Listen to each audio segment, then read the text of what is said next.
Olá, bem-vindos a mais um podcast SKF. Muito obrigado por você ter clicado em meio a tantos conteúdos na internet, seus compromissos. Você clicou para ouvir mais este episódio. Eu sou o Zucoloto e atuo como palestrante e também como o host aqui nos episódios do podcast SKF. Nós hoje teremos um bate-papo incrível e eu tenho certeza que você, continuando conosco até o final, este assunto vai de fato mexer com o seu conhecimento e desafiar novas atitudes. Bom, não é de hoje e você já sabe que as empresas, elas destacam, elas colocam aí nos seus murais, nas paredes, nos seus manuais também, um assunto que há muitos anos está permeando as discussões nas lideranças. Eu estou falando de ética. Claro que ética é um assunto de extrema importância, nós estamos vivendo um momento de grandes desafios, mas hoje nós convidamos a Camila Lido, gerente de compras da SKF Brasil,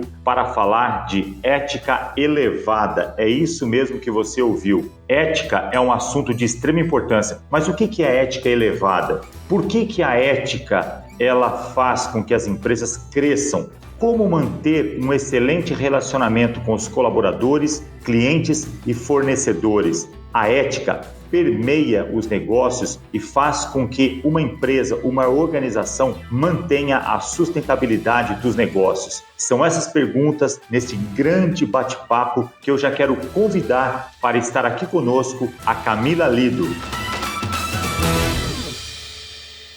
Camila, dando início, então, a esse assunto que ele é, como você mesmo enfatizou, extremamente atual, importante, relevante. Claro, você também sabe um pouco da forma como eu atuo, atendendo muitas empresas, e sempre que eu observo as suas condutas dessas empresas, código de ética, inclusive, as políticas internas, sempre trata esse assunto como um dos valores, como ética. Você poderia compartilhar o que é ética elevada dentro dos valores da SKF, uma vez que isso se diferencia de todas as empresas que eu conheço? Oi, Zucoloto, eu que agradeço o convite, muito obrigada por ter a oportunidade de estar aqui compartilhando contigo, com os ouvintes, um assunto tão importante e relevante. Mas eu acho que vale a gente falar um pouquinho, da etimologia da palavra ética. Ética vem do grego ethos e significa conduta, modo de agir e caráter. Quando a gente fala que no mundo corporativo a ética elevada é algo que deve ser vivenciado, ele tem a ver com o eu,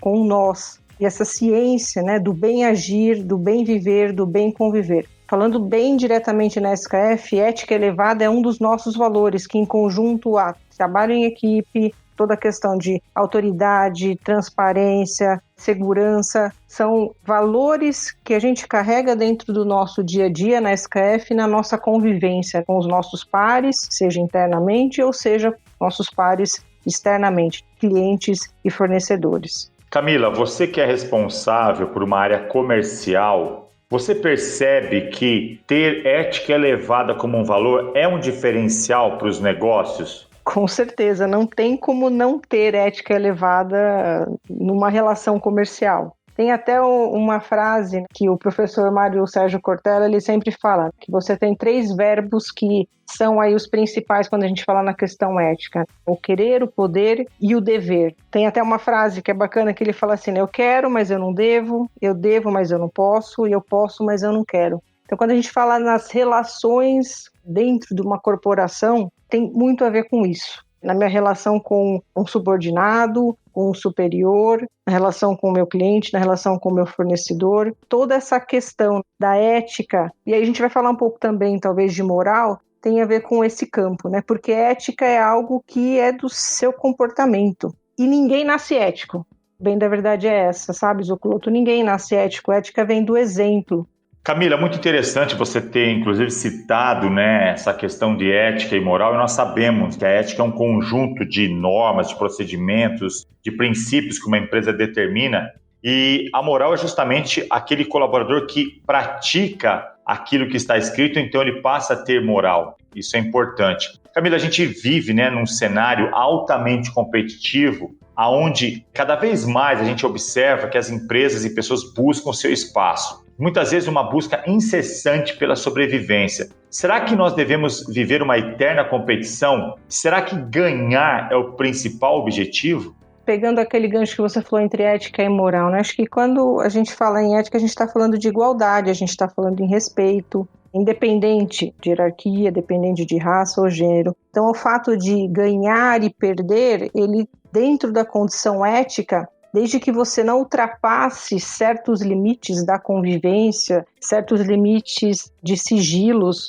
No mundo corporativo você tem os sigilos comerciais, sigilos industriais, desde que você não ultrapasse e que realmente a condição ética do caráter ela esteja realmente impermeada no relacionamento, às vezes o ganhar ou perder é assim, ganhei um contrato, perdi para o concorrente, né? Então é um pouco isso quando a gente fala no ganhar ou perder. Agora eu achar que eu ganhei de você porque eu fiz uma negociação melhor ou outra que a sua, não é nem ético a questão do pensamento. Ganhar ou perder, ele vai existir, porque isso faz parte. Então, muitas vezes, eu entrei numa concorrência e eu posso ganhar ou eu posso perder. Isso vai depender de N fatores e não necessariamente da pessoa. A questão ética, ela não julga, mas você tem a condição realmente da atitude, né? Do como você se coloca para entrar numa concorrência, numa disputa. Muito bom. Vale tudo para obtermos uma vantagem competitiva, Camila? Quais são os pensamentos desenvolvidos na SKF e qual é a visão dela dentro desse cenário, hein? Dentro das condições éticas que a gente comentou, eu acredito que sim.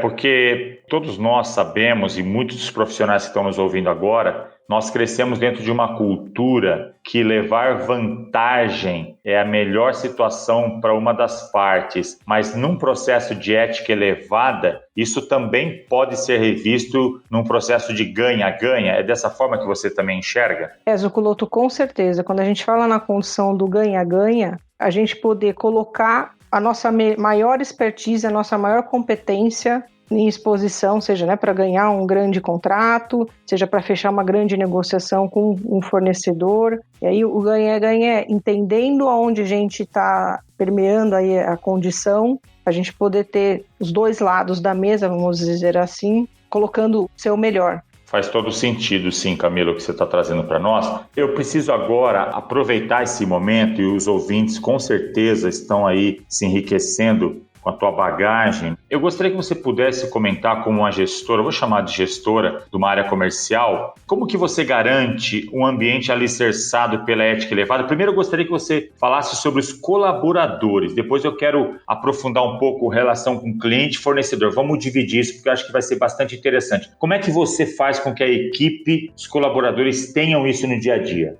Quando a gente fala em ética elevada dentro da SKF, isso independente, né? Se eu estou falando com um nível superior ou com subordinado, a gente está falando em transparência, a gente está falando em igualdade, respeito, independente de raça, gênero, nacionalidade, religião ou o que seja. Então, as questões éticas, a gente trabalhando dentro também dos valores como teamwork, funciona numa via de mão dupla. O saber pedir ajuda, o saber ouvir um feedback, muitas vezes que ele pode ou não ser algo tão fácil de dar ou receber. Eu acho que isso permeia um pouco quando a gente fala na condição da ética elevada e do relacionamento com os times. Muito interessante, porque recentemente eu bati um papo, inclusive é um dos nossos podcasts, sobre diversidade na prática. Eu falei com o Evandro, que você o conhece, o Evandro Rita, e a Paula Mouco, e eles trouxeram justamente sobre isso, sobre a diversidade, ou seja, as diferenças culturais, étnicas, de raça,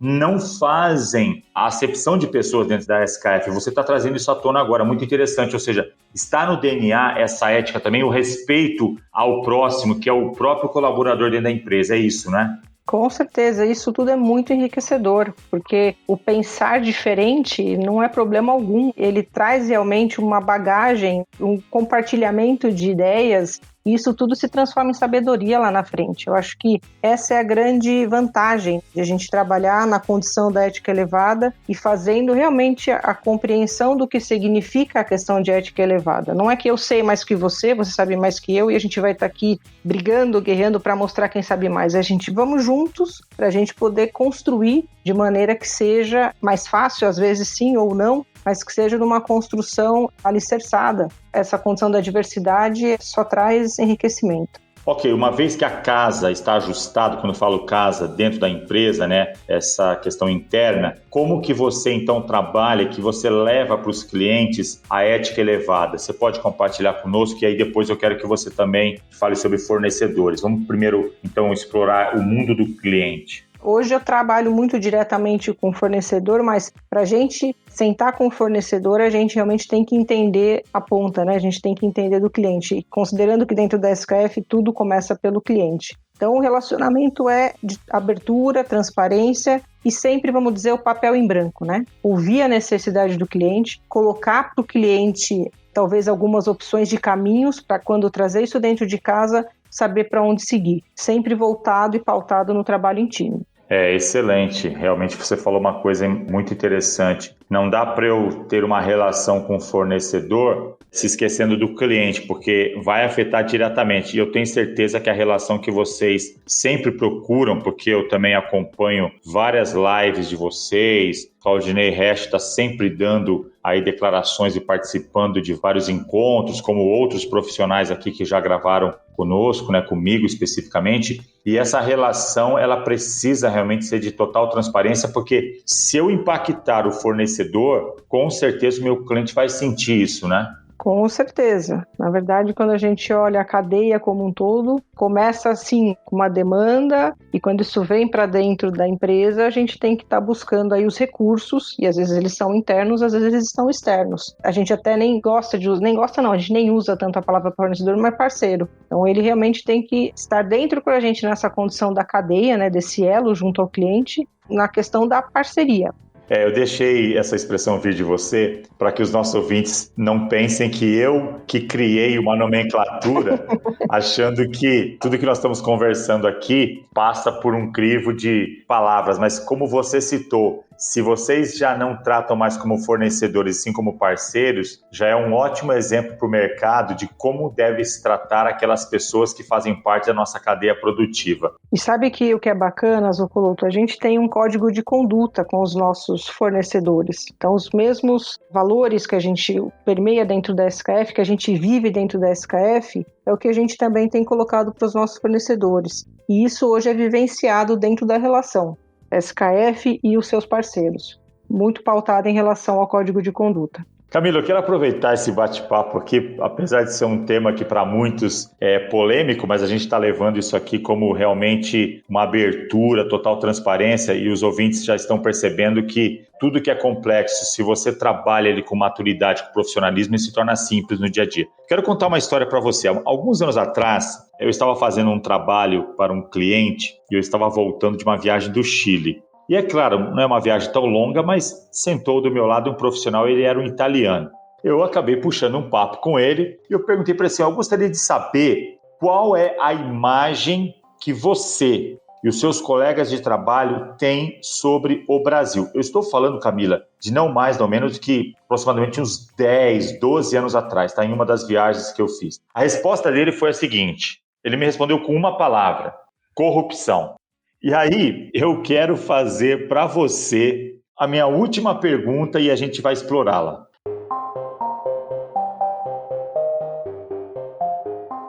Camila, depois dessa história que eu te contei, qual é o seu conselho prático para as empresas que em seu quadro de colaboradores mantém uma postura onde a ética não é um valor, ou seja, está muito longe dessa realidade que você compartilhou hoje conosco aqui no podcast? Qual é o conselho prático em como iniciar essa maturidade com as pessoas e com aqueles que nós nos relacionamos? Zucoloto, é difícil pensar numa empresa sólida, séria, que está enxergando anos de vida pela frente que não tem a ética como valor. Muito complicado.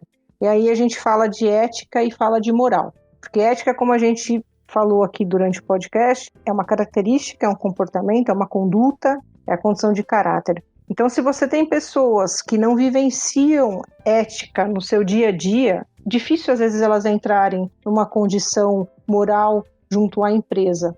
O conselho é que não adianta a gente querer achar que o que é bom para mim e não seja bom para você vai funcionar no contexto geral, né? Então, não faça ao outro o que você não quer que faça para você.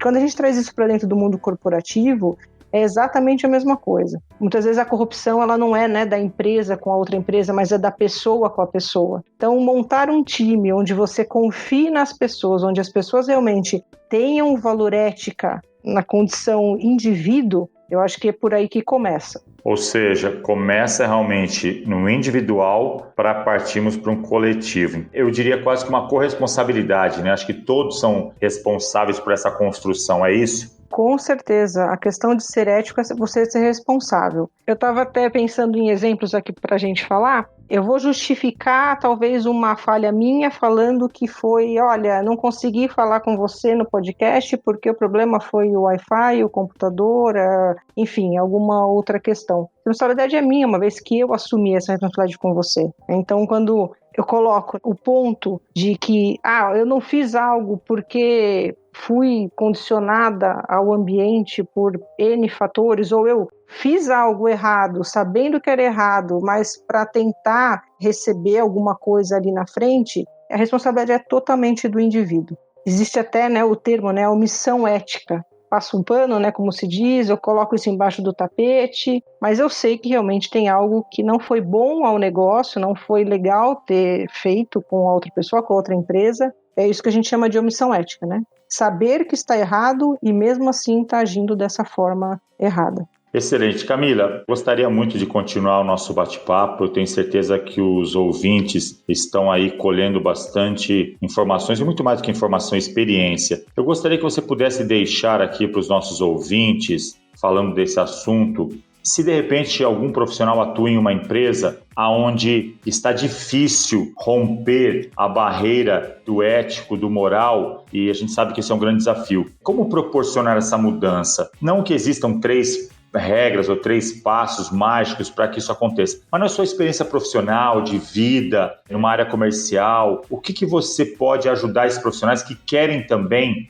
ter isso como uma marca? A primeira condição é realmente entender a cultura que você está inserido, porque como pergunta anterior, se a empresa não tem essa cultura ética, é difícil você querer mudar algo. Mas se realmente é algo que você tem como fazer a diferença, a única questão é, faça. Não espera que alguém faça por você, não espera que alguém te dê a direção. Se você sabe o que tem que ser feito em relação a questões de princípios, a questões éticas, vá em frente, não desista, faça. Sabe que tem uma frase que eu utilizo em alguns seminários, justamente sobre esse tema, ética no mundo corporativo, que diz o seguinte: uma coisa certa continuará sendo certa, mesmo que ninguém pratique. E algo errado será errado, mesmo que todo mundo pratique. Eu acredito que passa muito por esse viés, não é isso? Com certeza, é aquela questão, né? Faça o certo sem que ninguém precise estar vendo que você está fazendo certo. E é exatamente o que você disse.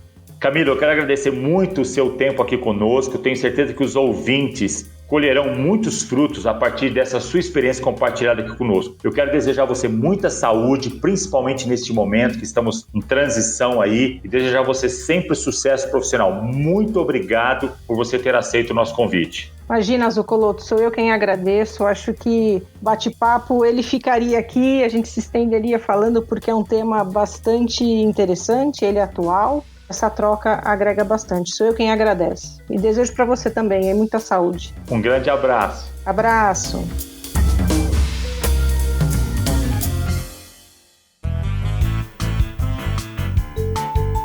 É isso. Espero que você tenha curtido mais este episódio. Convido você a compartilhar com seus amigos em suas redes sociais mais este episódio do podcast SKF. Não deixe de visitar SKF College para o seu desenvolvimento. Ali você encontra cursos desde temas gratuitos e também para o investimento na sua área profissional e pessoal. Um grande abraço e espero vê-los em outros episódios.